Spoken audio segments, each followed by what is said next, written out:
Hindi magka-level ang grizzly bear at Siberian tiger sa laban. Heto kung bakit. Ang Siberian tiger ay mas mahusay na manghuli, mas mabilis, tahimik, at ginawa para sa tumpak na pagpatay.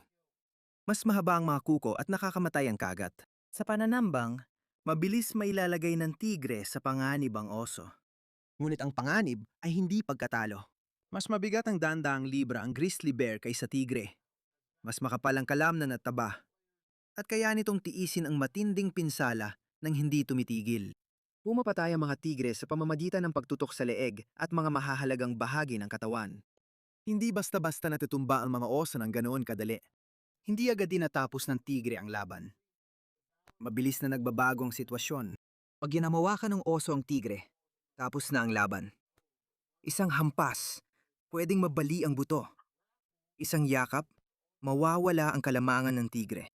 Walang silbi ang bilis kapag nakadagan sa'yo ang kalahating toneladang kalamnan.